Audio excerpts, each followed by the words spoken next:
Hi everyone, today we will talk about how to fix or how to solve Facebook two-factor authentication required. To know how to fix or how to solve Facebook two-factor authentication required, you should just go to to settings and we click.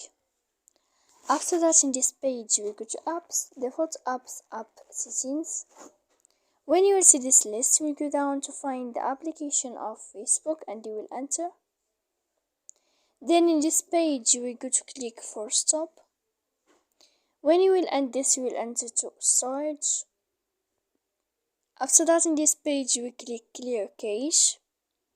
Then you will go to click clear data. And when you will end all this stuff here, as you see, you can turn off your Wi-Fi. So please don't forget to support us by like and subscribe. See you next time.